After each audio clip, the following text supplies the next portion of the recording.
America আৰু ইৰাণৰ মাজত যেতিয়া যুদ্ধ আৰম্ভ হৈছিলে তেতিয়া বহুতেই ইৰাণক আণ্ডাৰ এষ্টিমেট কৰিছিলে বহুতেই ভাবিছিলে যে ইৰাণক আমেৰিকাই সহজতে পৰাজিত কৰিব কিয়নো আমেৰিকা বিশ্বৰ অন্যতম শক্তিশালী দেশ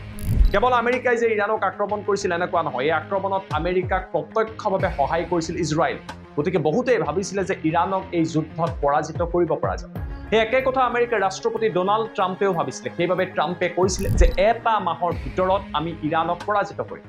এটা মাহ 100 দিন হল 100 দিন এতিয়া ক্ৰমান্বয়ে তাতকৈ অধিক সময় পাৰ হৈ গৈ আছে মাজতে শান্তি আলোচনা হল আৰু পুনৰবাৰ যুদ্ধৰ আৰম্ভণি হল কিন্তু বৰ্তমান সময়টো ইৰাণক আমেৰিকাই বলে নোৱাৰি ইয়াৰ আগৰ ভিডিঅ'টোত মই আপোনালোকক কৈছিল যে আমেৰিকাৰ ৰাষ্ট্ৰপতি ট্ৰাম্পৰ তৰফৰ পৰা বৃহৎ ঘোষণা কৰা হৈছিল ট্ৰাম্পে কৈছিল শনিবাৰ আৰু দেওবাৰে নিশা ইৰাণৰ ওপৰত আমেৰিকাই সৰ্ববৃহৎ আক্ৰমণ কৰিব ইয়াৰ বাবে ট্ৰাম্পৰ তৰফৰ পৰা তেওঁলোকৰ যি সেনা বাহিনী আছে এয়াৰ ফোৰ্স আছে তাক নিৰ্দেশ দিয়া হৈছে ইৰাণত থকা দলং ইৰাণত থকা তেল শোধনাগাৰ ইৰাণত থকা সিভিলিয়ান ইনফ্ৰাষ্ট্ৰাকচাৰ সকলোবিলাক আমেৰিকাই লক্ষ্য কৰি ল'ব ইৰাণক ধ্বংসস্তূপত পৰিণত কৰিব আৰু ইৰাণে আত্মসমৰ্পণ কৰিব লাগিব এই কথা যেতিয়া আমেৰিকাৰ তৰফৰ পৰা কোৱা হ'ল ইৰাণৰ তৰফৰ পৰা তাৰ প্ৰত্যুত্তৰ দিয়া হ'ল ইৰাণে ক'লে আমেৰিকাই ভুল ভাবিছে আমেৰিকাই যদি এই কাম ইৰাণৰ ওপৰত কৰে ইৰাণে সেই ভাষাৰে আমেৰিকাক প্ৰত্যুত্তৰ দিব ইয়াৰ অৰ্থ ইৰাণে বুজাই দিলে যিবিলাক দেশে আমেৰিকাক সহায় কৰিছে মধ্যপ্ৰাচ্যৰ যিবিলাক দেশত আমেৰিকান সেনাৰ ঘাটি আছে সেই প্ৰতিখন দেশক ইৰাণে লক্ষ্য কৰি ল'ব সেয়া লাগিলে সৌদি আৰব হওক কাটাৰ হওক ওমান হওক জৰ্ডান হওক কুৱেইট হওক নাইবা আন কোনো দেশেই নহওক ইয়াৰ পাছতে এই দেশসমূহত হাহাকাৰ লাগে এই দেশসমূহে ততাতৈয়াকৈ আমেৰিকাৰ লগত যোগাযোগ কৰিলে ট্ৰাম্পক ক'লে যে এই ভুল আপোনালোকে নকৰিব ইৰাণক আপোনালোকে ইমান দুৰ্বল বুলি ভাবিব নোৱাৰে ইৰাণে নিজৰ শক্তিশালী মিছাইলসমূহ মিছাইল চিটিৰ পৰা বাহিৰ কৰি আনিলে প্ৰত্যুত্তৰৰ বাবে সাজু হ'ল আৰু তাৰ পাছত পুনৰবাৰ আন এক ঘটনা সংঘটিত হ'ল যেটো ঘটনা এইখন যুদ্ধত এটা ৰিপিট মোডত সংঘটিত হৈ আছে আৰু সেই ঘটনাটো হৈছে আমেৰিকাৰ ৰাষ্ট্ৰপতি ডোনাল্ড ট্ৰাম্পৰ ইউটা শনিবাৰ আৰু দেওবাৰে যিগৰাকী ট্ৰাম্পৰ তৰফৰ পৰা ইৰাণক শেষ কৰি দিম বুলি কৈছিলে সোমবাৰে পুৱা যেতিয়া ট্ৰাম্প শুই উঠিলে ট্ৰাম্পৰ চিন্তা চৰ্চা সলনি হৈ সেইগৰাকী ট্ৰাম্পে কৈছে যে ইৰাণৰ ওপৰত কৰিবলগীয়া আক্ৰমণ মই স্তব্ধ কৰিলো এতিয়া মই আলোচনা কৰিব বিচাৰো অৰ্থাৎ শনিবাৰ আৰু দেওবাৰে আক্ৰমণৰ কথা কোৱা ট্ৰাম্পে সোমবাৰে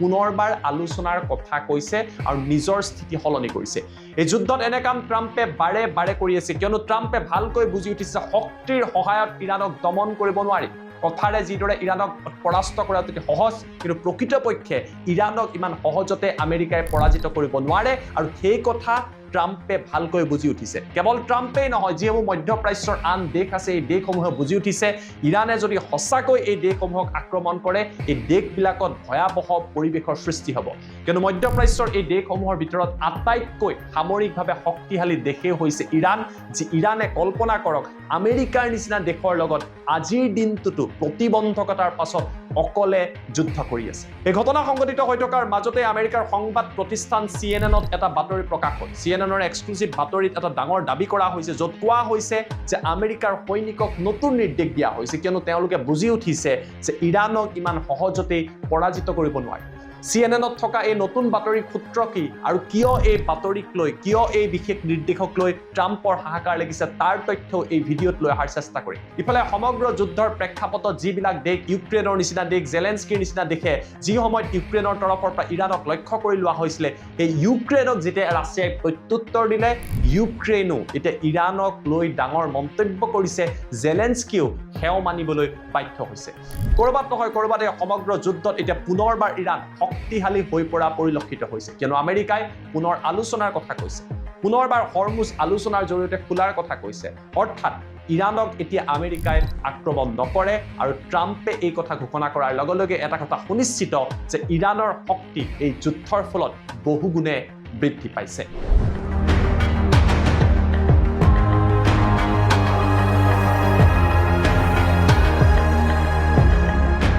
নমস্কাৰ মই জ্যোতিদীপ বৈশ্য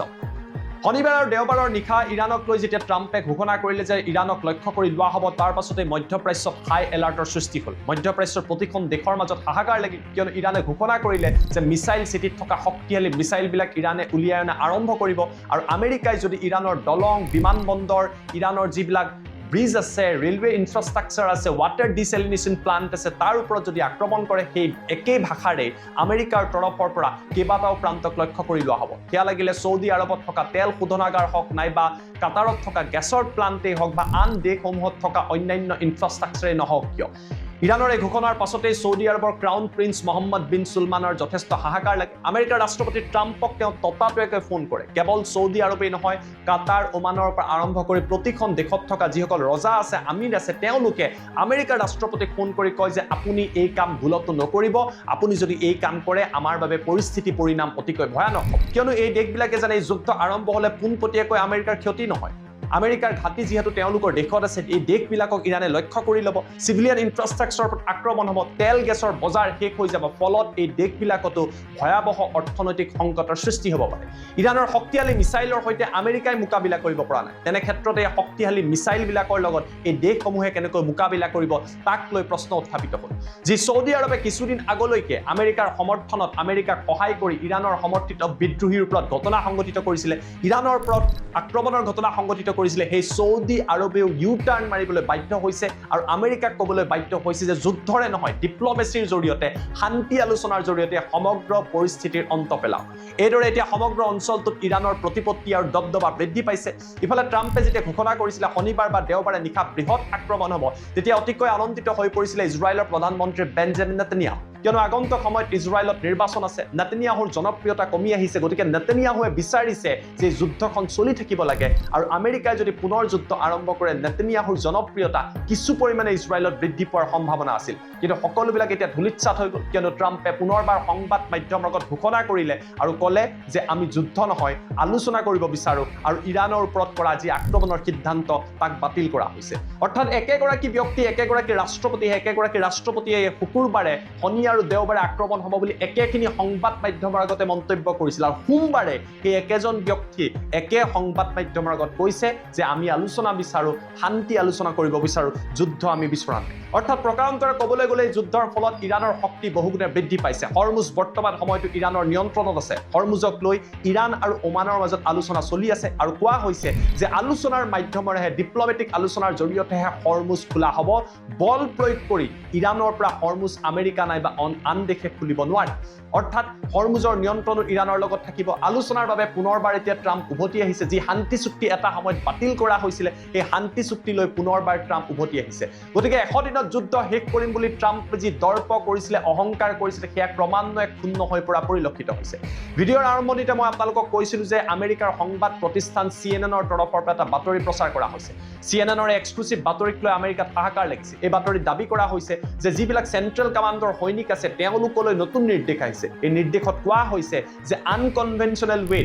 ইৰাণৰ ওপৰত হেঁচা দিব লাগে নতুন নতুন টেকটিক্স উলিয়াব লাগে অৰ্থাৎ যি কনভেনচনেল যুদ্ধ অৰ্থাৎ ইৰাণক আপুনি এয়াৰ ফ'ৰ্চেদি টাৰ্গেট কৰা হওক বোমা পেলোৱা হওক এই কনভেনচনেল যুদ্ধত ক'ৰবাত নহয় ক'ৰবাত ইৰাণৰ আগত আমেৰিকাই সফলতা পোৱা নাই যাৰ বাবে আমেৰিকাৰ সেনাবাহিনীক চেন্ট্ৰেল কমাণ্ডৰ সৈনিকসকলক নিৰ্দেশ দিয়া হৈছে যে আপোনালোকে অল্টাৰনেট ৱে আনকনভেনচনেল ৱে চিন্তা কৰক যে ইৰাণক কিদৰে দুৰ্বল কৰিব পৰা যায় এই সমগ্ৰ বাতৰি প্ৰচাৰ হোৱাৰ লগে লগে আমেৰিকাৰ ৰাষ্ট্ৰপতি ট্ৰাম্পৰ ওপৰতো যথেষ্ট হেঁচা বৃদ্ধি পাইছে প্ৰশ্ন উত্থাপিত হৈছে যি ট্ৰাম্পে এটা মাহত যুদ্ধ শেষ কৰিম বুলি আমেৰিকাৰ জনতাক প্ৰতিশ্ৰুতি দিছিল যি ট্ৰাম্পে নিজকে শক্তিশালী বুলি কৈছিলে যি আমেৰিকাই কৈছিলে যে আমাৰ লগত বিশ্বৰ আটাইতকৈ শক্তিশালী সেনাবাহিনী আছে সেই আমেৰিকাই শক্তি প্ৰয়োগৰে ইৰাণক কিয় দমন কৰিব পৰা নাই এই প্ৰশ্ন এতিয়া আমেৰিকাৰ জনতাই আমেৰিকাৰ ৰাষ্ট্ৰপতিক কৰিছে আমেৰিকাৰ চৰকাৰখনক কৰিছে আৰু তাৰ বাবে যুদ্ধৰ বিৰুদ্ধে এতিয়া আমেৰিকাটো জনমত অতি দ্ৰুতগতিত বৃদ্ধি পোৱা পৰিলক্ষিত হৈছে আৰু এই সকলোবিলাক কথাৰ প্ৰতি লক্ষ্য ৰাখি এতিয়া ট্ৰাম্পে আলোচনাৰ কথা ক'বলগীয়া হৈছে ইফালে ইউক্ৰেইনৰ ৰাষ্ট্ৰপতি জেলেনস্কিৰ তৰফৰ পৰা ইৰাণৰ এখন জাহাজক লক্ষ্য কৰি লোৱা হৈছিল ইয়াৰ পাছত জেলেনস্কিয়ে ডাঙৰ কথা কৈছিলে কিন্তু ৰাছিয়াই যেতিয়া ইউক্ৰেইনক প্ৰত্যুত্তৰ দিলে জেলেনস্কিয়ে নিজৰ সম্বিত নিজৰ জ্ঞান এতিয়া ঘূৰাই পাইছে শেহতীয়াকৈ জেলেনস্কিৰ তৰফৰ পৰা ইউক্ৰেইনৰ তৰফৰ পৰা কোৱা হৈছে যে ইৰাণৰ লগত ইউক্ৰেইনে যুদ্ধত প্ৰৱেশ নকৰে আৰু কোনো ধৰণৰ যুদ্ধ বিচৰা নাই কিয়নো জেলেনস্কিয়ে বুজি উঠিছে কিয়নো ইউক্ৰেইনৰ বিৰুদ্ধে যদি ৰাছিয়াক ধাৰাবাহিকভাৱে ইৰাণে সহায় কৰি থাকে জেলেনস্কিৰ বাবে নিজৰেই যুদ্ধ চলাই যোৱাটো অতিকৈ কঠিন হৈ পৰিব কেৱল সিমানেই নহয় এই যুদ্ধত এটা সময়ত প্ৰৱেশ কৰা ইউনাইটেড কিংডমৰ তৰফৰ পৰা কোৱা হৈছে যে ইৰাণ যুদ্ধত তেওঁলোকে প্ৰৱেশ কৰিব বিচৰা নাই অৰ্থাৎ এই দেশসমূহেও লাহে লাহে বুজি উঠিছে ইৰাণৰ লগত যুঁজি থাকি তেওঁলোকৰ কোনো লাভ নহয় দীঘলীয়া সময়ত যুদ্ধৰ বাবে ইৰাণ প্ৰস্তুত হৈ আছে গতিকে এই যুদ্ধ যদি দীঘলীয়া হৈ থাকে হৰমুজ বন্ধ হৈ থাকে বাবেল মানডে বন্ধ হৈ থাকে ইয়াৰ ফলত তেওঁলোকৰ অসুবিধাহে হ'ব আৰু ট্ৰাম্পক যে কোনেও বিশ্বাস কৰিব নোৱাৰে ট্ৰাম্পৰ কাৰুকাৰ্যৰ পৰা সেই কথা বিশ্বৰ নেতাসকলেও এতিয়া বা দেশসমূহ এতিয়া বুজি উঠিছে এনে কাৰণতে হয়তো আমেৰিকা এতিয়া অকলশৰীয়া হৈ পৰিব আৰু ট্ৰাম্পে পুনৰবাৰ আক্ৰমণৰ পৰিৱৰ্তে আলোচনাৰ কথা কৈছে অৱশ্যে ইৰাণৰ পক্ষত ধাৰাবাহিকভাৱে চীন আৰু ৰাছিয়া এই যুদ্ধৰ সময়ত থিয় দি আছে যাৰ বাবেও ইৰাণৰ শক্তি বহুগুণে বৃদ্ধি পোৱা পৰিলক্ষিত হৈছে এইদৰে এতিয়া সমগ্ৰ যুদ্ধৰ প্ৰেক্ষাপট সলনি হ'ল ৪৮ ঘণ্টাৰ আগলৈকে আক্ৰমণৰ কথা কৈ থকা ট্ৰাম্পে পুনৰ আলোচনাৰ কথা উল্লেখ কৰিছে কিন্তু ডাঙৰ প্ৰশ্নটো হৈছে সঁচাকৈ আলোচনা সফল হ'বনে নে পুনৰবাৰ যুদ্ধৰ আৰম্ভণি হ'ব সঁচাকৈ হৰমুজ খোল খাব নে পুনৰবাৰ যুদ্ধৰ দামামা দেখিবলৈ পোৱা যাব এনেকুৱা বহু প্ৰশ্ন এই মুহূৰ্তত বিশ্ববাসীৰ আগত উত্থাপিত হৈছিল এয়া আছিলে যুদ্ধৰ নতুন খবৰ এই নতুন আৰু সবিশেষ খবৰ মই আপোনালোকৰ বাবে তথ্যভিত্তিক লৈ অহাৰ চেষ্টা কৰিলোঁ ট্ৰাম্পৰ এনে সিদ্ধান্তক আৰু কাৰ্যক লৈ আপোনালোকে কিভাৱে আমাক কমেণ্ট কৰি জনাবলৈ নাপাহৰিব আৰু চেনেলটো যদি নতুনকৈ চাই আছে ইউটিউবত দ্য পালছ ছাবস্ক্ৰাইব কৰি দিব আৰু ফেচবুকত আমাক ফ'ল' কৰি দিবলৈ নাপাহৰিব ধন্যবাদ